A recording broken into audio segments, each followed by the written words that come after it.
Hey, what's on the hubbub about?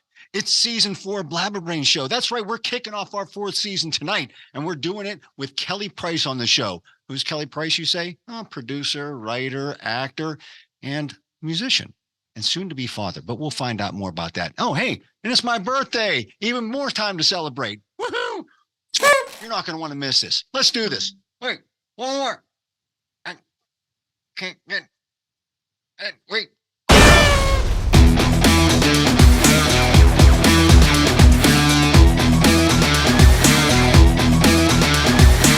Blabber Brains. And welcome, hey. It is. Hold on. Woo! Happy anniversary. It's Blabber Brains Show 4th anniversary. Welcome, everybody. I am Michael Kadrie, and the Joker there back in his costume is the Big M, Mark Anthony. Happy anniversary, buddy. Yeah. I do another one. Yeah. There you go. Here we get. Hey, look, go ahead, play a song. Okay, let's see if I get it. Oh man, it's very anticlimactic. I don't hear anything. Little Deep Purple for you. Well, that thing was filtering out the sound. I'll have to maybe dub in some music for you. I'll dub in some Deep Purple for you. But I guess I have to switch that over to the music setting. Yeah, maybe. I don't know. It wasn't playing anything, so we'll you want me to try it again, as they say. No, what's that? Nope. Is that picking up? No, it's very anticlimactic. What can I say? You know, that's par for the course here at Blabber Brains Show. Sounds beautiful over here. My dog's ears are up like this. He has no idea what's going. That's the problem. It's like a dog whistle. That's why the camera or the microphone's not picking it up, but Cooper is. You know what I mean? It's I could hear it over here. It was smoke on the water. Okay, well, I'm going to have to trust you, and like I said, we'll sneak something in there in the dubbing of this, and so people can hear something rather than nothing. Okay. You know, we started on this journey back during COVID, just for shits and giggles for the fun of it, and who would have thunk that'd be starting our 4th season. Wow. Hey, on top of that too, it is my birthday, or close enough. So we got a anniversary / birthday celebration party going on. And so all kinds of celebrating to do. We've got with us today, later on actually in the interview, is going to be a Keli Price. If you haven't heard of him, I'm sure you've heard of a lot of work that he's done. So we're excited to talk to him about his whole career in the movie industry and actually in the music industry as well. So anyways, there's just a litany of things to talk about. We haven't been on for over a month, and so many things to talk about. But I hate to almost bring it up because it's too easy. But I wanted to talk about the Motley Crue controversy, right? Yeah, I know. I mean, Motley Crue is an easy band to pick on, but it's interesting because it keeps going on and on and on with this drama between them and Mick Mars. And, it's a he said, she said thing. And, fans are like, who are you coming down on? Some people are coming down hard on Mick. Some people are coming down hard on the band. Especially Nikki Sixx, but I don't know, where do you side with all of this? I think I know, but I want to hear it from you.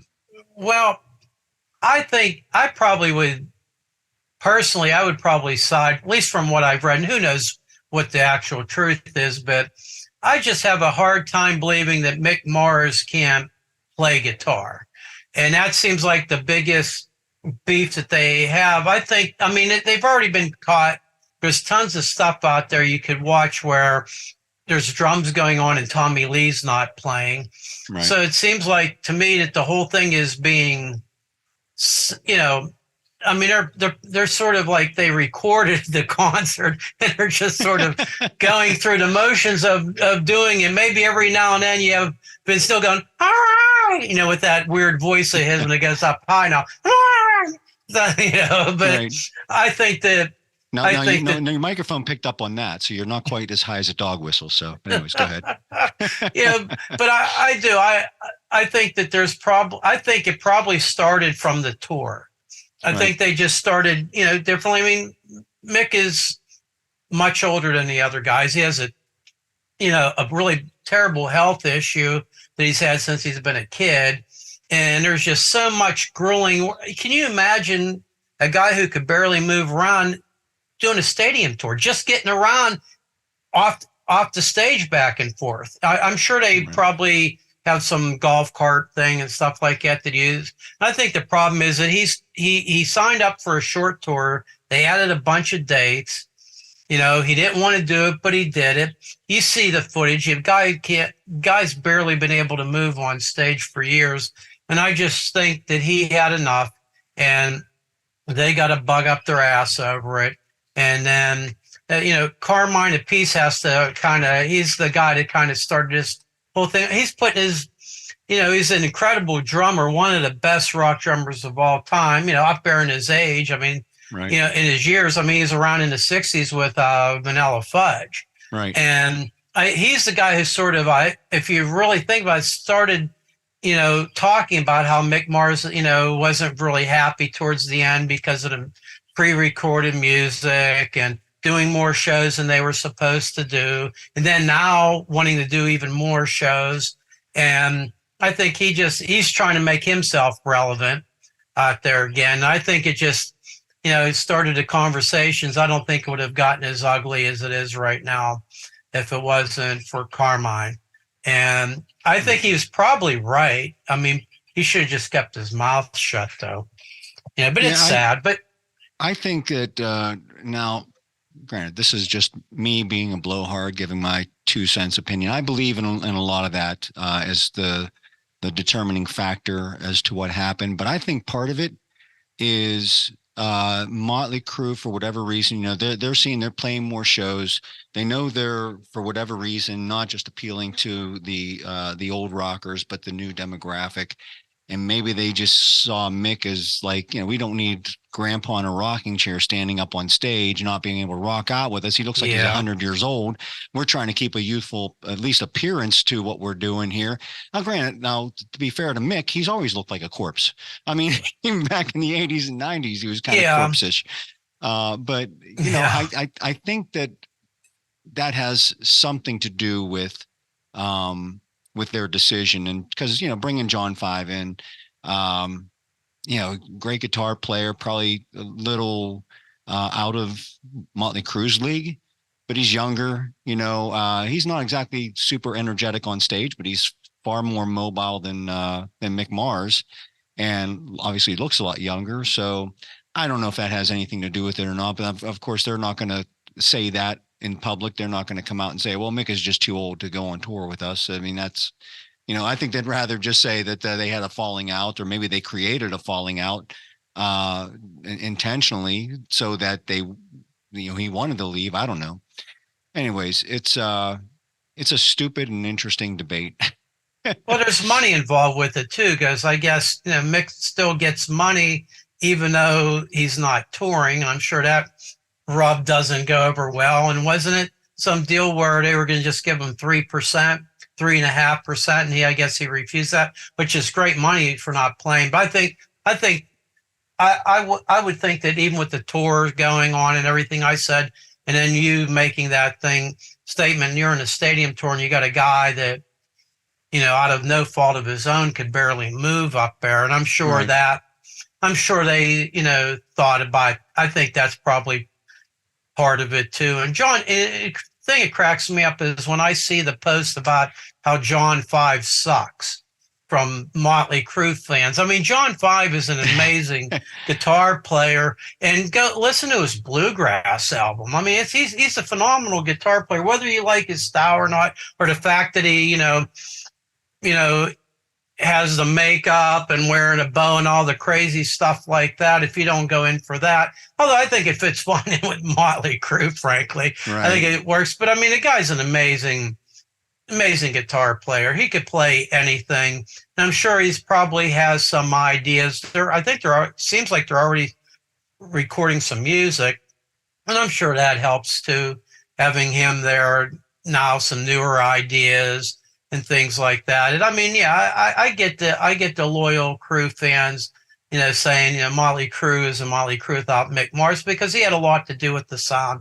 He's a very good guitar player. I don't think anybody's going to say they, put him up against Jimi Hendrix, or Eddie Van Halen or anything like that. But the guy, and people are ripping on him too. Guy's a great guitar player. He wasn't about, playing the most fancy things. Like, they did some interesting things with the tuning of his guitar. I mean, there's a lot of Motley Crue songs that, the tuning's done a little differently on a guitar and that. And it was about the song, about the energy of the song. And it's like, yeah, and there's just a lot of people think, if unless you're playing like this nonstop, that you suck.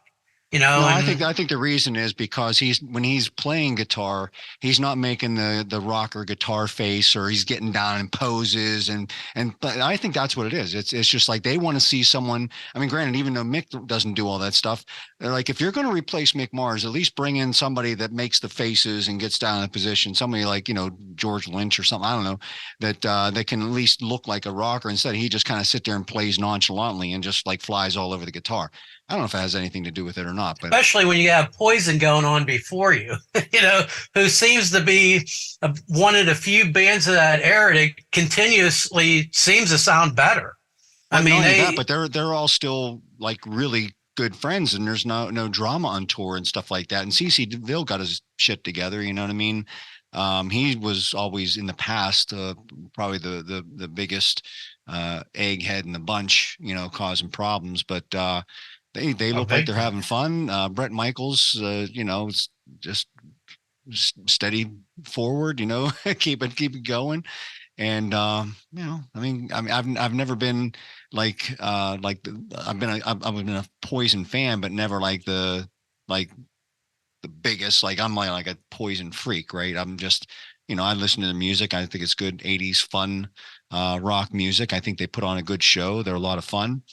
And that's kind of where I come down on it. But yeah, I always liked him. That I'm a fan of him. I thought always, though, in the early days, CC DeVille was at times not so great of a guitar player, but he's a pretty damn good guitar player now, whether he gets credit for it or not, and they sound better. He's right. And like he talks about his stories of all the drug issues, and I mean, he was he's lucky to be alive, frankly. And those guys they go out there and put a great show, and you would never know that they're an older band. And then you have to, then they sound good, they get the crowd going. Then you have Motley Crue come out, and they're the main act. And really, like some of the things you said, you don't have the Mick Mars really jumping around, especially you think with a lot of pre-recorded music that would give you more of an opportunity to put on a show. And he just doesn't, he's unable to do it. And right. I don't know. I don't really care. I could care less about him. I mean, as far as whatever goes on between the band and Mick, I've never been a huge fan of him. I've seen him a few times. I think I've seen him with you once or twice. I think twice with you. And then I saw them in the early days with opening up for Ozzy Osbourne. I never heard such a terrible sounding band in my life. Right. They were pretty awful for a few years. Just good look and decent music, but they couldn't do it live. They were just slop. Mm-hmm. They're just slop. They're turning into slop, pre-recorded slop. Right, which is even worse. People are still as many people. They may have 500 million people ripping them to shreds right now, but they still have 50,000 people who will buy a ticket and show up to see them in a stadium.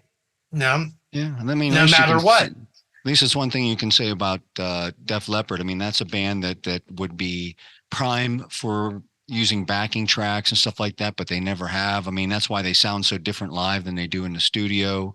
They all handle the vocals. Joe does the best he can at his age and the range he has. I think he's found a really good comfort zone to be able to sing the songs without, singing like the old version of Joe Elliott. I mean, look, he's pushing 60 years old now. He's not going to be able to sing the way he used to. Of course, he hasn't been able to do that for 20 some years, but you know, but they're a genuine rock band. They do everything live, and you know, I kind of appreciate that out of them. Yeah, I mean they've always been a solid band. I mean, you got two great guitar players Right, in there. I exactly. mean, you got two guys that are great guitar players, and it's not like they're going out there and trying to be 16 or 17 years old again.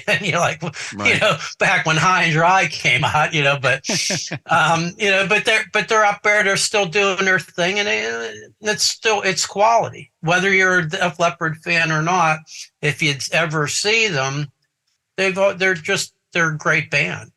They're a Right. great band. And then here's another one. Then you got Motley Crue as the main act. You get primed up here in the great Def Leppard show, Poison show. And I don't know if they're using Joan Jett anymore, but I mean, that's going to be pretty consistent, Right. of a short half-hour show.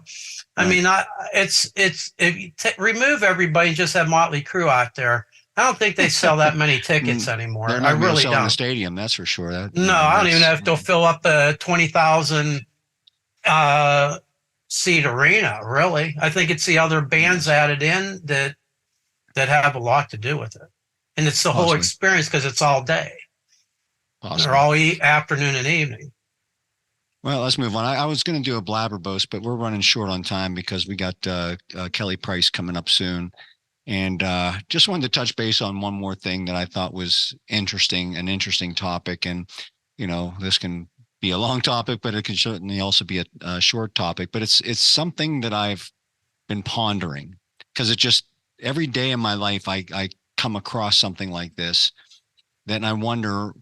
I should have been a psychologist or a psychiatrist or something because I've always just been fascinated with like the human being's behavior, right, of things.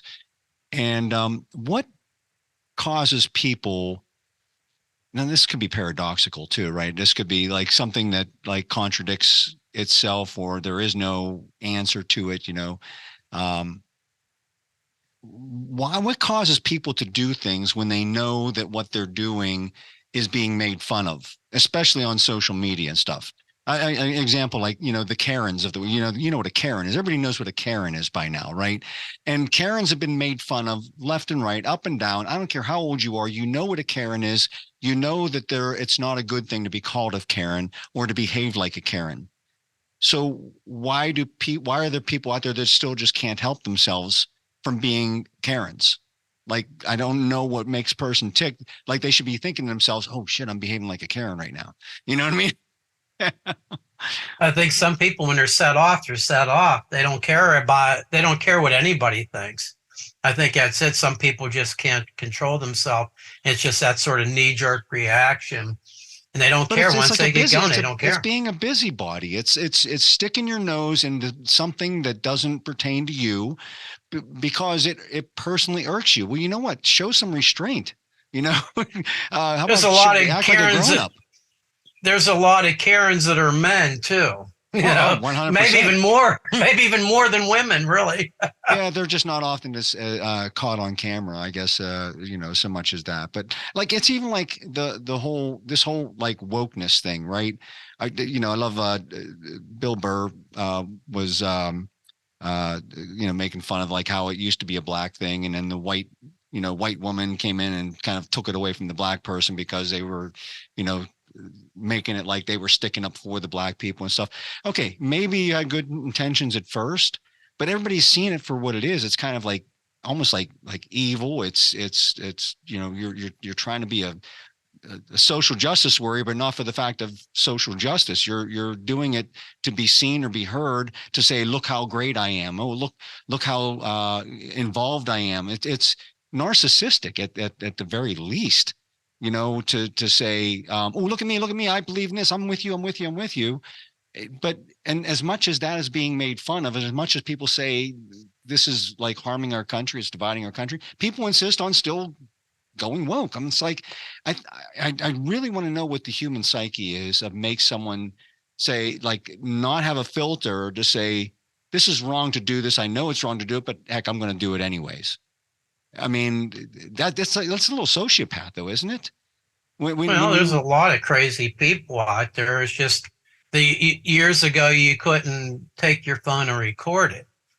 Right. There wasn't an outlet, and there's also people, or even when you use the term woke, just something they don't like, they call woke too, and use it for anything that's not their opinion, or knowing that something that they know is a lot was lied to them, but they still are going to hold on to it as it is. I don't know. There's just a lot of fools out there anymore. But I guess there always has been, but there's more ways for you to show that to the world. But I think that there's some people that now, like, because they don't want to be deemed as woke, they don't like that word, or they say, oh, that's a pejorative or whatever. But yet you still act that way, regardless of what you want to call it. I don't care if you call it cornflakes. If you're acting cornflakes and you're just don't do it. It's bad. And to the point where, well, actually some people still wear it as a badge of honor. Yeah, I'm woke or whatever. I don't know. And not to, like, we don't do politics on this show, but it's like Kamala Harris. She knows she's horrible at giving speeches, and her speeches get made fun of constantly because of it's like listening to a child, like a sixth grader who wrote a poem or something like that.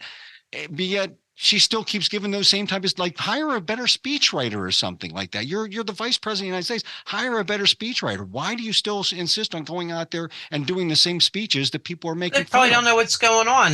People don't look at that stuff. I'm sure like they live in a Motley Crue doesn't look at all the ripping. I'm sure Vince Neil doesn't read all that stuff. I think there's a point where you just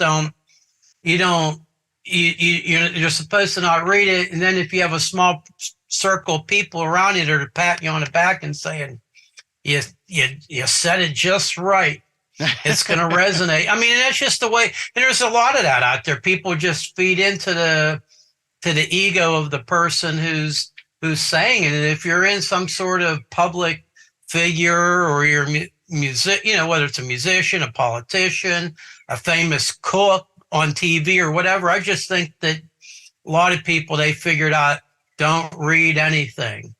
And then there's enough people around them that kiss their ass or just as goofy as they are, and maybe it's just an ignorant thing. They have no idea. I know there's just people that keep. It's like the person who says, there's a lot of people like this, and business people, politicians, former politicians, that don't ever admit you're wrong because it's a sign of weakness, even though you're obviously wrong. But everybody around you thinks you're just a jackass. So you didn't admit it. It makes, to me, I see no advantage of it, but there's people who live by that. I've worked for people who've lived by that. I don't know. Well, that's what makes me unique, because, I think people are divided. You're either going to think I'm a nice guy, or you're going to think I'm a jackass. So I just walk the fence and do what I do. And if you think I'm a jackass, great. If you think I'm a great guy, great. I can't, please everybody. So now there's no way of pleasing everybody, no matter who you are. Except for on this show. Read the Bible. There's all kind of stories in there. We please everybody. No matter who you are, what you do. We please everybody on Blabber Brains Show. Everybody that watches the show loves Blabber Brains Show, and we aim to please everybody, especially with our guests.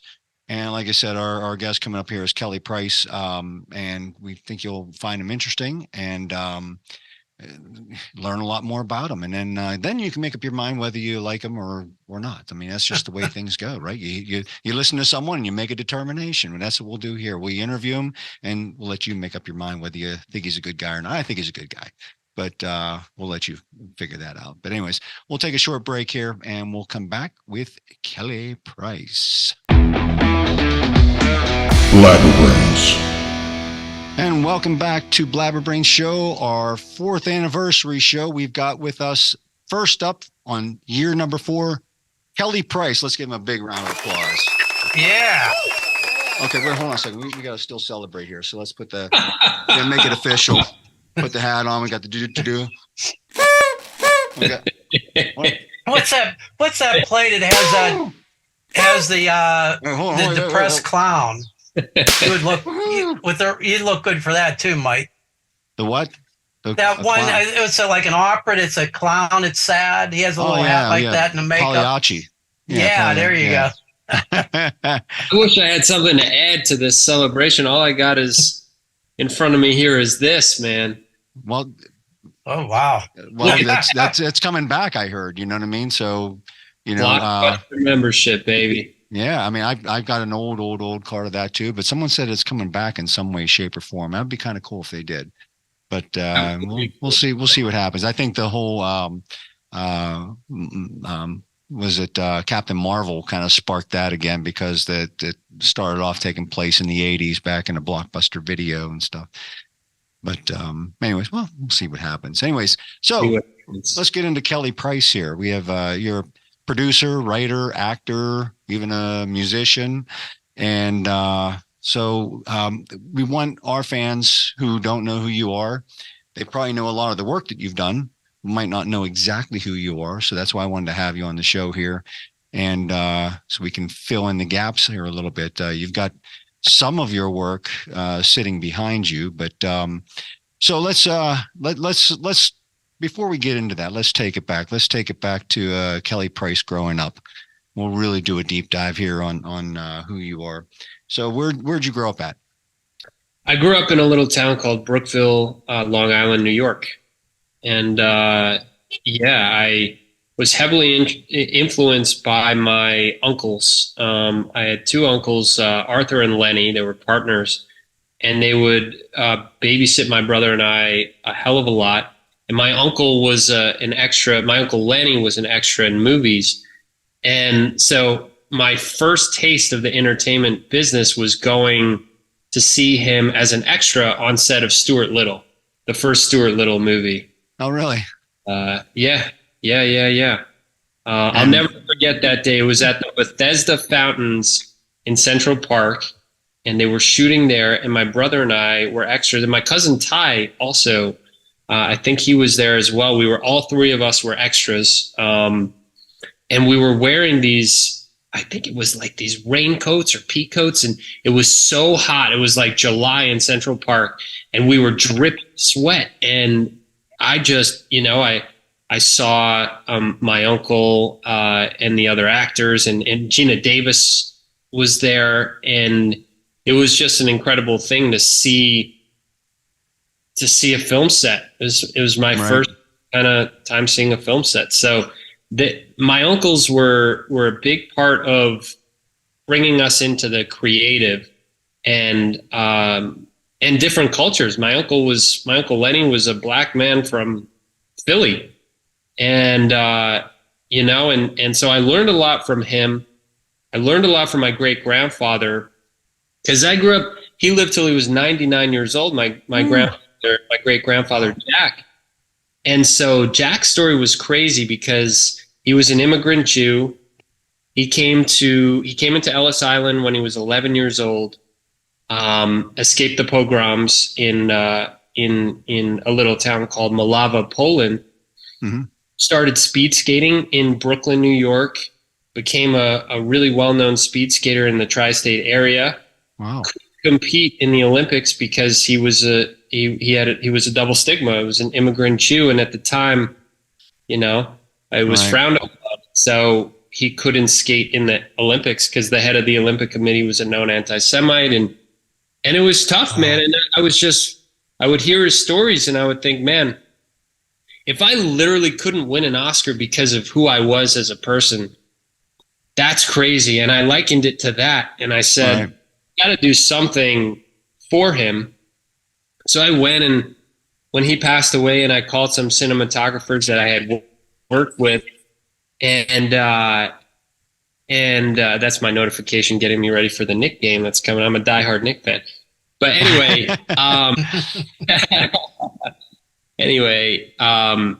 so I went and I started making this documentary about my great grandfather's life, and people started coming out of the woodworks saying that they were discriminated against in sports as well, and they wanted to tell their stories. And athletes like Evander Holyfield and Allison Felix and Greg Louganis and Robbie Rogers and Apolo Ohno and all these athletes, and we were lucky to have them because they helped us really get out there to the masses and be able to sell our movie, and it ended up releasing, and people came to the screening, hired me to produce their other movies, and that was really it, man. So it was kind of like a fluke thing that got me into the producing side. Kind of got swept up with the current, huh? Yeah, but I've always wanted to produce. I've always wanted to produce movies. I started making movies with my little brother. Must have been 12, 13. We made a Napoleon Dynamite 2, and we called it Napoleon Dynamite. We called it Napoleon Dynamite Dose. I swear to God, it wasn't even 2. It was Dose. I don't know. Is that available out there for me to watch? Yeah, I hope not. I hope. But, I'm sure we've got it somewhere. Every once in a while, my brother will send me snippets from that movie. Right. Just cracks you probably me just up. get a laugh out of it, which is great. Oh yeah. It's crazy that we actually made that movie. Right. Little home video. And so that, I mean, we would do stuff like that, and I would produce the movies, and sometimes direct them, and sometimes my brother would direct them, and we would act in them, and it was just my entire I had such a crazy imagination. It was all film. It was like if I was walking home from school, I was hearing a song that I was walking to, and I was like, this is the end of a movie, and this is the song that would be playing. That was just how my mind worked. So I knew that I was going to be involved in film. It was just a matter of how, and it was easy for me to break in as an actor, and go on auditions and all that stuff, because it was plain and simple to me. I was like, okay, I go on some auditions and see if I get the role, and then I can be on set. But right. How do you, as a 13 or 14-year-old, create your own movie and produce your own movie and hire people and all that stuff? I had no idea how to do that. So I'm lucky that I just kind of started making that movie about Jack Brooks, my great grandfather, and we stuck with it, and that was my way in on the producing side. But on the acting side, I broke in with this movie called The Clique, and I played this role called Chris Abley, and it was based on a book series, and Tyra Banks produced it, and Alloy Entertainment produced it, who did all the Gossip Girl and all the CW shows and stuff like. And so that was an interesting way to, because I was 17 or 18 when I got that role. And so when I would go to the bagel place, or I'd go out, or, I remember being in a restaurant with my grandmother and looked over, and there were these two girls that kept looking at us, and my grandma said, they know who you are. I know they know who you are. And so she walked over to their table, and she said, my grandson from The Clique, right? And they said, yeah, we love the movie and whatever. So I would get a lot of stuff like that as a 17, 18-year-old kid. Right. And I mean, it's a weird way to grow up, but nothing compared to, some of the superstars that are out there, what they deal with. But still, just having like a little bit of notoriety as a kid is super interesting, and so. You should have taken the route of David A.R. White, who was one of the founders of PureFlix, and he wanted to be a founder of a production company and doing films so that he could act in them. So if you want to act in films, just start your own production company and just act in your own films. So that's one way to do it. That's one way to do it. That's one way to do it. So how'd you get into it on the writing side of things? The writing side of things, I took a writing class in high school, and I loved it. It was taught by this guy named Philip Asif, and he was inspired by Walt Whitman, because he lived in Huntington, New York, where Walt Whitman, grew up and lived. And Walt Whitman, apparently, I think he told me, was a mover, and he was a mover. So he was a furniture mover, and that was his job, Phil's job. And so I guess he had a relation to Walt in that way. But a lot of his writing was reminiscent of the Walt Whitman stuff. And I started with poetry in that class, but I was never really as good writing poetry as I was with screenplays, because again, getting back to the imagination as a kid and seeing everything as a movie, it was just, when I was in that class, people were writing poetry, but I was writing scripts. I was just like writing scenes and stuff like that. And it was different for Phil because he hadn't had that in his class. He didn't know how to write film really, but he was interested in it. And so I would just start writing scenes. And then we would I would have other people in the class kind of like sometimes act them out with me or read the other parts. And that's how I started writing scripts. And I hadn't finished a script, but in 2020, going into 2020, so 2019 going into 2020, when COVID hit, right? It was 2019 going into 2020. That's when we started this show, is 2020. Yeah. Right. Right. So there was a movie that I had been involved with for a bit that I had been developing, and I had to step in and take over, and we didn't have a script anymore. Like, I assembled the team, and the script overnight was it's a crazy story, but we lost the script. And I had already assembled the team, the location. Wait. Before you go on, lost meaning you lost it, or lost meaning the guy who wrote it bailed? I was going to ask that same thing. That's exactly it. So we had it was just I would assume you'd have a backup copy. That's all I'm saying. You know. Oh no, we didn't lose that. That's what I'm saying. Like, what did someone do with the script? I had it here just a second ago. We can't. I'm sure some of our viewers would be thinking that. Yeah, man. No. So I had to think of something. And I went and I sat down at my desk that night and I started writing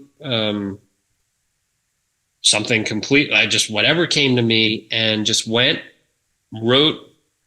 a new movie within, I'd say 2.5 weeks. Within 2.5 weeks, I had like 110 pages, and then we cut it down. But we were on set within a couple months after that, and made that movie. And that movie was called Wolf Mountain, and that movie's coming out on May 9th. Isn't that well? See, there you go. You just got the world premiere announcement. Well, actually, you've been announcing it, but this is the Blabber Brains Show announcement of Wolf Mountain. So yeah, May 9th. That's how cool is that? What a journey, huh? For that. I mean, there's just some things that, like the behind the scenes of stories about movies like that sometimes are just as fascinating as the movie themselves. Sometimes more fascinating. But so but that's a great story. So well, now at least you got that experience. So you continue writing. It was go ahead. No, I was just gonna say, because you're in this like kind of groove. It's almost like you get swept up into being a producer and an actor and now a writer, and just you kind of got to just go with the flow. Not to use a pun with water and stuff. I don't know why I'm using all this currents and flow. Never mind. You know what I'm talking about. You just it's part of what you're doing. It's part of the film process. 100%. It's just going with the flow. And when you have to deal with obstacles like that, it's tough in the moment, but it's important, because if you can deal with that stuff, I mean, I took so much from making my first movie, guerrilla style, raising the money on Kickstarter, literally having zero money on our first movie.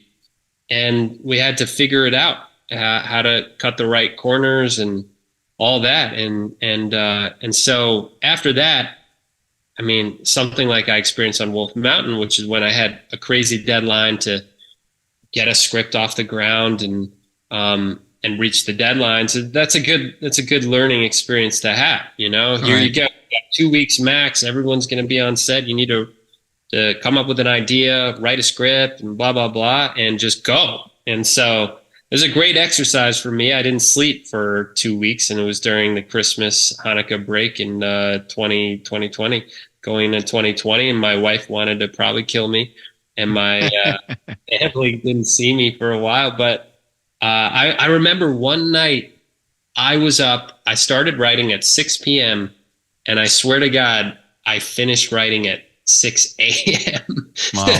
Yeah. And then I went to bed. So Yeah, I just my writing was kind of the same. I used to write out of necessity to get the ball rolling, you know what I mean? And then it just seemed like the weight was being put on my shoulders to kind of see it all through and finish it and stuff like that. So I was kind of like the whole adage, you know, the old school of the fathers used to teach their kids how to swim by throwing them in the water, you know what I'm saying, and swim, you know what I mean? That's kind of what it was, like you said, almost like guerrilla style or whatever. But so Yeah. tell us a little more about Wolf Mountain, since that's coming out. So here's your chance to just go into a little pitch about it. Yeah, Wolf Mountain. Yeah, it's a horror thriller with Danny Trejo and Tobin Bell and myself, and directed by David Lipper, and yeah, it's a crazy, interesting movie, and I think we did a great job on the ground there up at the ranch in Santa Clarita. We shoot a lot of our movies up at this ranch in Santa Clarita. Yeah, I mean, it's about this guy that's going through a lot. His parents were killed when he was a kid, and he's never really dealt with that. And so that memory is starting to come back and haunt his dreams. And he's starting to figure out that maybe, like, he's trying to figure out who killed his parents, and he still can't get to the bottom of it.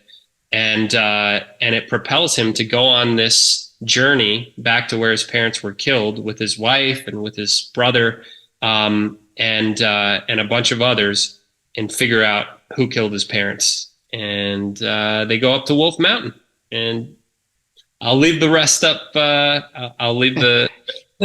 That's a good tease. That's a good tease. Yeah, you don't want to give everything away, so people will just have to go. Is it in theaters, right, or is it just coming out streaming? It's coming out streaming, so Apple TV, streaming. Amazon, everywhere movies are sold digitally, and yeah, man, we're excited for it. Sweet. Sounds Yeah, like I a can't cool wait to see movie. it. Yeah, Yeah. can't wait. So you're also, I mean, you're extremely busy, not with just the work that you have done, but with work you have going on. I wanted to talk specifically too about Mel Gibson's film Bandit. How did you get into that role? Because I'm sure there's another story behind the fact that there's a list of producers on that. I'm sure everybody. There's a backstory for why all those people are producers, but how did you get involved with the film? Yeah, so I was good friends with the first producer that had been on that movie, and he called me asking for help. And I took a look at the material, and I said, yeah, no problem, and then we brought the financing that was needed to it. And yeah, and that was a great experience. And I loved the fact that Alan Unger, the director on that movie, was so specific about his choices on that he didn't want it to be just a run-of-the-mill action movie. He had a vision for this, and he really saw that through. And I got a call after production saying that they need the 80s tracks that Alan is looking for, and they all cost a lot of money, and we need more money. And I looked into it, and and we brought that for them because the soundtrack ended up being incredible, and it was really important that we had the proper soundtrack for that movie. And that was all Alan's vision. So he did an incredible job on the creative there. And we were just thankful to be involved and help see his vision come to fruition. Awesome. Now you're also involved working on a couple projects with Mickey Rourke, correct? Yeah. So a few projects with Mickey. We have him on this movie, Murder at Hollow Creek, that I also wrote and produced. And Penelope Ann Miller's in that. Jason Patrick's in that. Casper Van Dien is in it. It's a great cast. Yeah. Cast. And so we have him in that one, and we've got him in Hunt Club, which came out on April 4th, and that's got Mina Suvari in the lead, and Casper Van Dien is also in that one, and that's a horror thriller that we also shot in Mississippi. And yeah, so we got him in those two, and then I have him in this movie Mad Props. That was a really cool documentary that the director Juan Pablo Reynoso asked me to be involved in, and I came on board, and it's a beautiful documentary about how props inform actors' performances, and it's about this guy that tours the world looking for the greatest movie props of all time. And I never really heard anything about it, but I've always loved movie props. Like me personally, if I'm leaving a set, I always take a souvenir from the set. If I'm acting a movie, right? Always, man. Like right here, I have this necklace from Murder at Hollow Creek that I wore in the movie there. Yeah, cool. And, and I've got Kelly's Pizza. There was a pizza. there was a pizza shop in the movie called Kelly's Pizza or something like that. I took the sign. I'm very sentimental with that stuff. So when he sent me that idea for Mad Props, I thought it was really cool, and I hadn't really seen anything like it. And so I put Mickey in it, put Lance Henriksen, put Robert Englund in it, and it's a Freddy Krueger, movie. Yeah. So we got Mickey in 3 movies. What'd you do? Get a discount? You do a 3 for on Mickey. You're like, hey, if we just bump it up a little bit, can I get you to commit to 3 for me? You know what I mean? There you go, man. There you go. So Kelly's bargains. Kelly's Pizza and Kelly's Bargains. Kelly's bargain. So now the I'm sorry, the one Mickey Rourke, the one that you wrote and produced, and Mickey Rourke is in. Well, I'm having a brain fart. The Murder at Hollow Creek. Murder at Hollow Creek. I'm sorry. Yes. Do I have this right that you won an award up in Canada for that? Was it the Toronto Film Festival or something? It was the Montreal. Just nominated. Montreal. Okay, sorry. Yeah, we won. We won Best Comedy at the Montreal Comedy. Okay. Independent Film Festival. Yeah, and we have. That's a great accomplishment. Yeah. Oh, I appreciate that. Yeah. It's a testament to everybody involved. The director, David Lippert, did an incredible job on the movie. Kudos to him. The crew was incredible down in Mississippi. All of our actors on the movie were really good. The guy who played my brother, Jack Kessie, was phenomenal. Jessica Lord, who played my love interest in it, was incredible.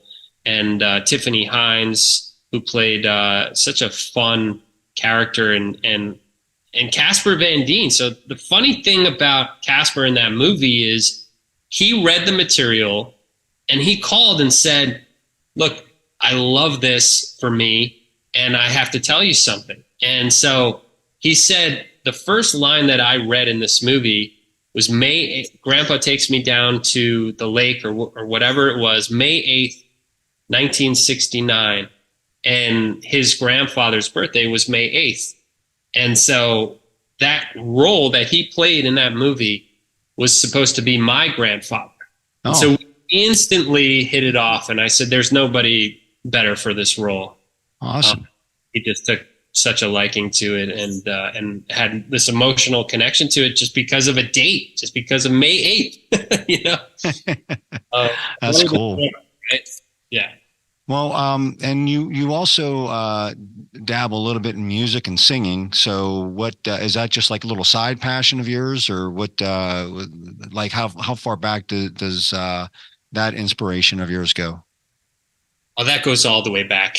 That goes all the way back to me playing guitar and singing with my dad, playing Gone with the Wind by Kansas. Dust in the Wind. Dust. Gone with the Wind, Right. different one. Right. Dust in the Wind by Kansas. Yeah, we were out east in New York, and we would be out on the balcony, and we'd be playing Kansas songs and Neil Young songs and Steely Dan songs and all that stuff. And he had in his office, he had all these records from back in the day, all the classic rock records, but ones that aren't the most notable records. Like he had these offbeat, really cool. I remember listening to the Guess Who, and I knew American Woman from Lenny Kravitz, but I had never heard the Guess Who version, which I The original, loved, yeah. you know. And so it was stuff like that we would, as a kid, you know, in the late '90s, early 2000s, listening to this music from the '60s and '70s, and just had such an education for it. So I started getting into music back then and started playing the drums first. Had this teacher, Howie Mann. He was an incredible drummer. And such a nice guy. And I just loved going there, and I loved learning from him. And I feel like I learned a lot about being a musician from Howie. And then I started playing guitar. I started singing, a little bit of piano, but yeah, I always loved it. Would play shows at the Bitter End in New York, and lots of concerts. We opened for some big bands, and opened for Ryan Cabrera and a bunch of stuff, and we had a good time. We had a good time doing it. And the Orchard, who repped our music, they've always been good by us, and it's been good. I couldn't imagine my life without music, and now we add a lot of my music to our films. And It saves you money by doing that, right? Yes, it does. Yeah, well, maybe one of these days you'll get to, like portray a musician in a movie or something like that of yours, and you can kind of combine everything that you love to do all in one movie or something. But we actually had John Elefante was a guest on our show back in our first season, I think it was. I've known John for over 20 years. John was the singer that replaced Steve Walsh in Kansas in the 80s. And so he sang quite a handful of hit songs for Kansas. And so now he became a Christian artist. And then he does shows now where he plays a bulk of like classic rock songs, including a lot of Kansas songs, because he can still hit all those notes even at his age now. But so just a little tie in there with Kansas to this show. So what of everything you do, what's your passion? Is it the whole entire enchilada, or is it just producing? Is it writing? Is it acting? Like where do you like, what touches your heart the most of all the things you do? Yeah, man, it's a great question.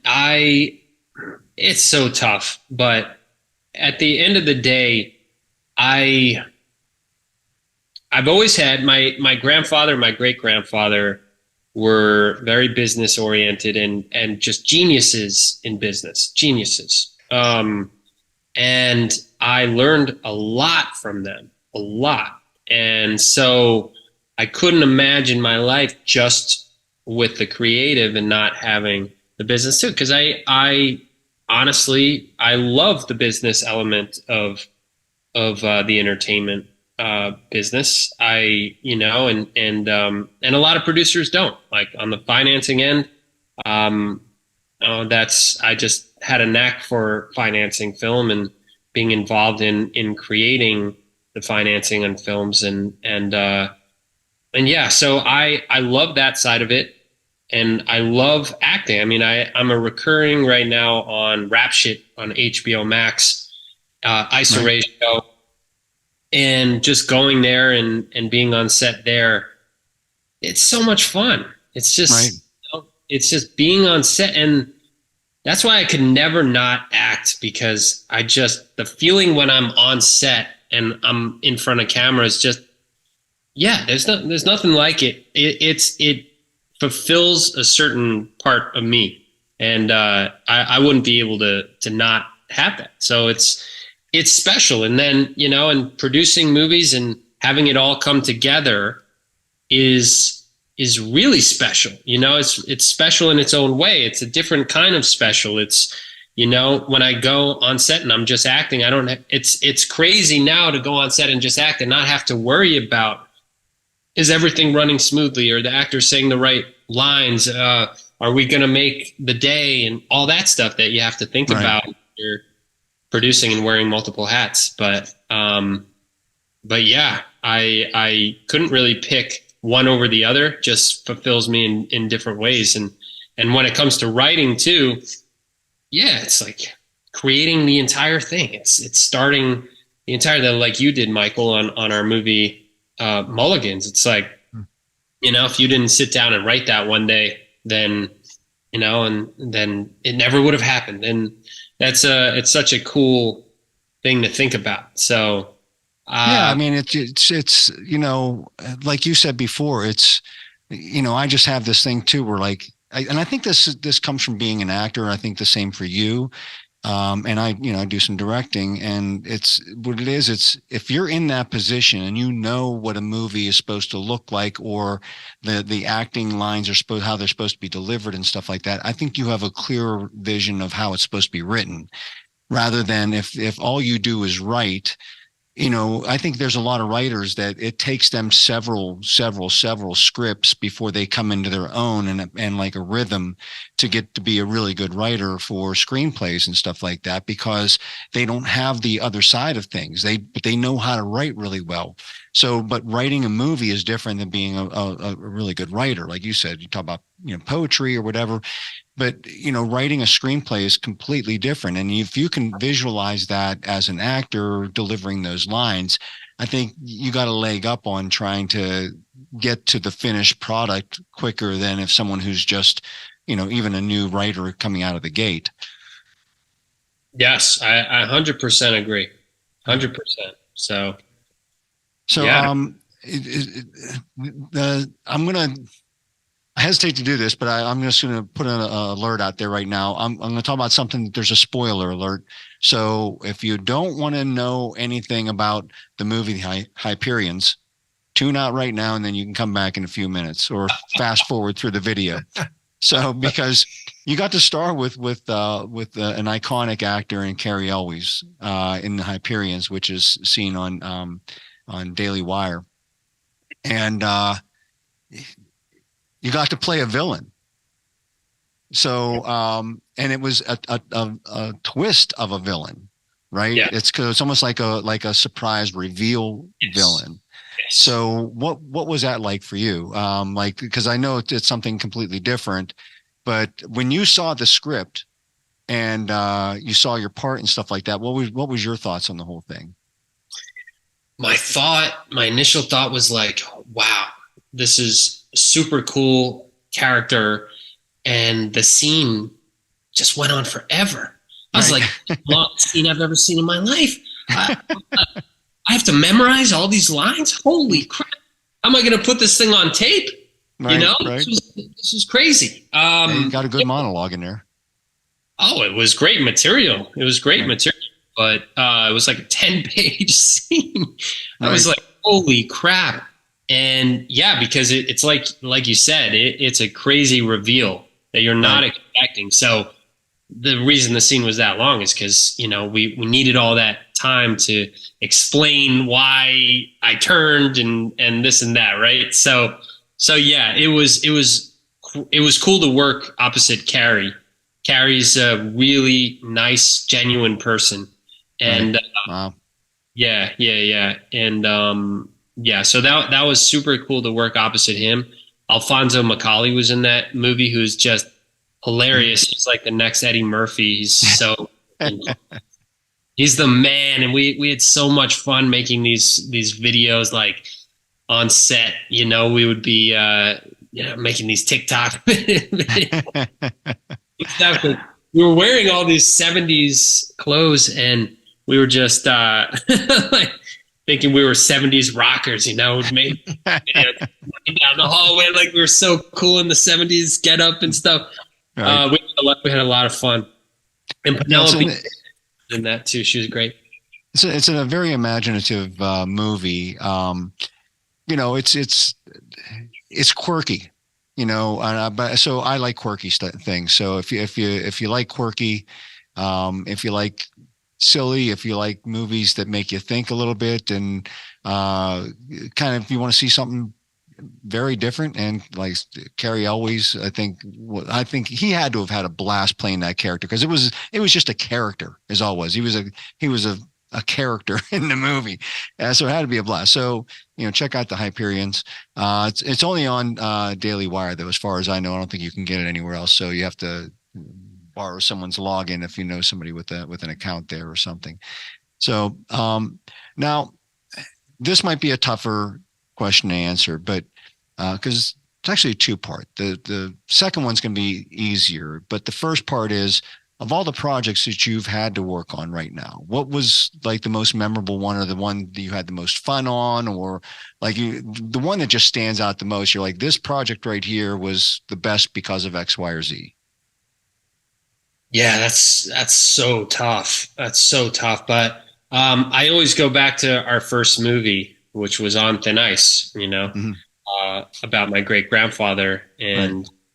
I always go back to that because it was the reason why I got started on this side of the business. And it'll always be a very special movie to me because of that, but also because it was about my family. And it's very close to my heart. And making that movie, I mean, like I said, it was guerrilla style. And I was with my grandfather. We shot him at Ellis Island, finding his father's plaque, finding Jack Brooks's plaque. And that was a crazy experience, to go to Ellis Island with my grandfather and find my great grandfather's name on the walls there. That was a crazy, cool experience, and to do it and document it on film and have that movie come out, and then have all these other athletes come on board like Evander Holyfield, and just to be in something so much bigger than what we were trying to do is special. So looking back, that I would have to say that I just don't think that's beatable. But I've had great. I mean, Wolf Mountain was very, very special. I mean, it's a horror slasher, so it's not, it's nothing crazy, right? Right. Yeah. Not making the next Gone with the Wind, but it was a cool experience for me, and I learned a lot on it, and how to meet deadlines and certain stuff like that. So I had a great time on that. And every film I do is a different experience. On every single one. Bandit was a great experience for me. Got really close with Alan, got really close with Josh Duhamel through Alan, and making another movie with them.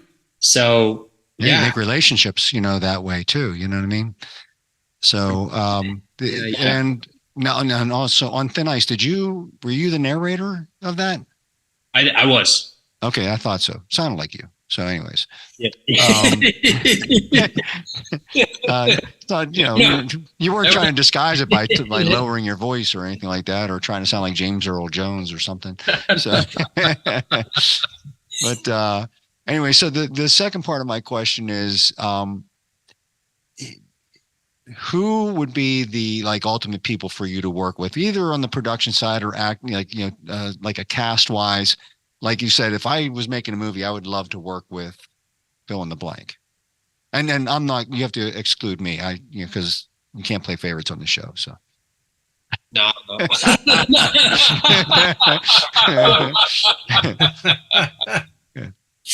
That's awesome. That's awesome.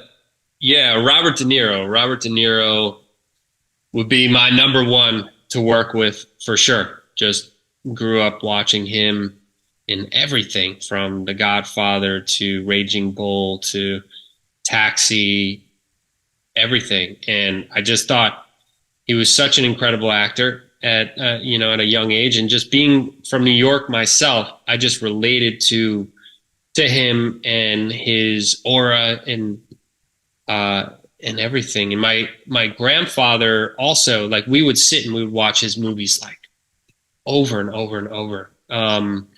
Goodfellas and all the New York movies, because we were New York guys. So I would say Robert De Niro for sure.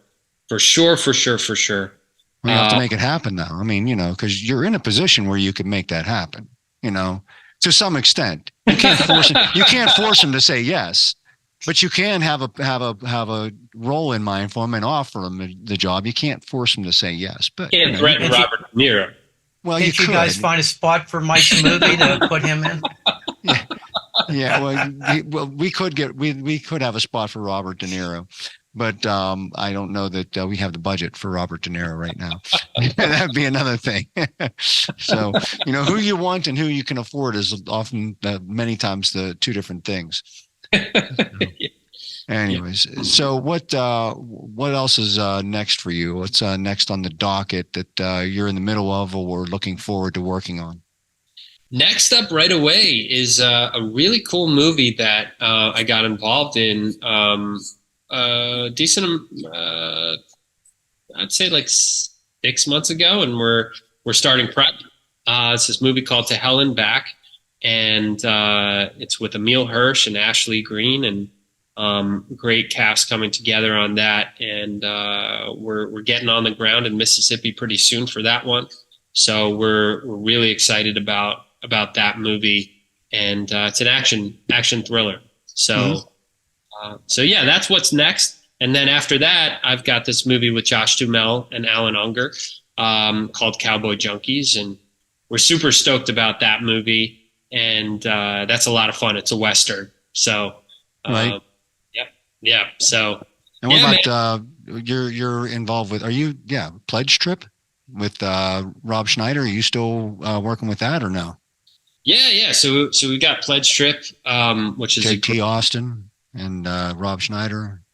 Yeah, great little movie there with a great cast, and Ashley Benson came on board, and it's a great project, like a modern day Animal House, and it's got some road trippy American Pie elements to it, so it's a lot of fun. And when I read that one, I was like, yeah, these are the movies that I grew up watching: the American Pies, the road trips, and that kind of material, which I've always gravitated towards. I love comedy. We did this movie called Reboot Camp. It was one of the first movies that I produced. And that was with David also, right? That was with David Lepper. Yeah, that was with David also. Ivo Raza directed it. And it was a great team, great project. And so that was a mockumentary, and very similar to Best in Show and movies like that. So we had Ed Begley Jr. in it. We had David Koechner in it. Ja Rule was hilarious in that movie. And it was about two brothers that started a fake self-help group and documented the process. And I played the younger brother, and David Lipper played the older brother. And that was a lot of fun. So, started making comedies like that one. But even before that, I've been acting in comedies since I was pretty young, like the Naked Brothers Band on Nickelodeon, and opposite Nat Wolff and Alex Wolff, and just been doing comedy for a while. So I love making comedies, man. It's a lot of fun. It could be hard at times, but yeah, comedies are fun. Well, we didn't even think about this. You should have even ran this up the flagpole. You should probably be playing Buzz in Mulligans. It'd be a good role for you. I can see you playing a former, burnout or whatever, Oh, thanks, Mike. I would love to play Buzz. Actually, I would love to play Buzz. Well, we'll have to talk about that. I think that would be a good role for you, and that way, we can slip you into the movie there. But we got to get this thing off the ground. That's why I didn't want to talk too much about it. We're still in the process of trying to get this thing rolling, and God willing, it'll be soon, because I think it's going to be a fun movie to make. Me too. Especially with some of the people that we want to have in the movie. So I think it's going to be a blast to make. So anyways, people want to follow you on social media. We'll put it up on the screen. Where do you want them to find you? Yeah, please. At Keli Price on Instagram, Keli. Price. Yeah. And then Price Productions, priceproductionsltd.com. And then on Instagram, we're Price Production at Price Productions Ltd. Great. We'll put that up there so people know how to follow you and see your amazing career just blossom. I mean, it's already in full swing. So, I mean, it's, you're doing a hell of a job, I think. Then it's got to be a lot of fun being you right now. So, because you're doing what you love to do on a daily basis. You're not part-time in it. You're all in. This is what you're doing, and you're going to be a dad coming up soon. You forgot to tease that. You're going to be a dad soon. So when's the due date there? Due date's June 19th. June 9th. All right, June 9th. We'll be looking forward to that too. So if you follow him on Instagram, I'm sure he'll be posting a lot of pictures. So, and it's going to be a boy, right?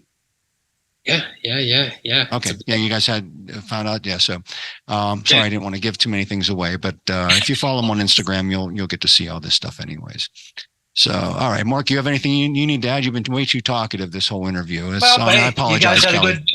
You guys had a good flow going there, but yeah, Kelly, this is something I think a lot of people like myself who, we're not involved in the movie process. I'm just somebody who goes to the theaters or rents a movie like everybody else. Is there anybody that you've worked with that, kind of has a reputation to fans about being this, like, maybe a not such a nice person or being very difficult, but they're actually one of the nicest people you'd ever meet? That's interesting. I don't know if I've worked with anybody in particular that's really had a reputation in that sense, but I was surprised when I met certain actors that they were actually as nice as they were, and to be a huge star and be as nice as you are. Like Josh Duhamel is the nicest guy, and you would never think, him being on top of the world right now, that he would be such a nice guy, but that's just the case. And there's several people. I don't know if I could think of any, like Perry Reeves, for instance, in Entourage. Maybe her character doesn't come off as such a nice person, but she actually is the sweetest person in the world. It's Mrs. Ari on Entourage, but she's the nicest person in the world, and a great actress, great to work with. So yeah, sometimes we'll get tripped up if somebody's played a character on a show for a long time and they weren't very nice on the show or certain movies and franchises and stuff like that, but you end up meeting them in person and you're completely wrong. So I've experienced that quite a bit. I think that just goes to show how good of an actor they are. If they are that way, if you get that opinion from them that, they got to be a jerk, you know what I mean? Because they play a jerk really well. You know what I mean? And they're like, nobody can act that good where they're playing that kind of a jerk, and then they're all nice. You're like, oh, I guess you are that good. So my bad. That's exactly. Well, yeah, man. Right.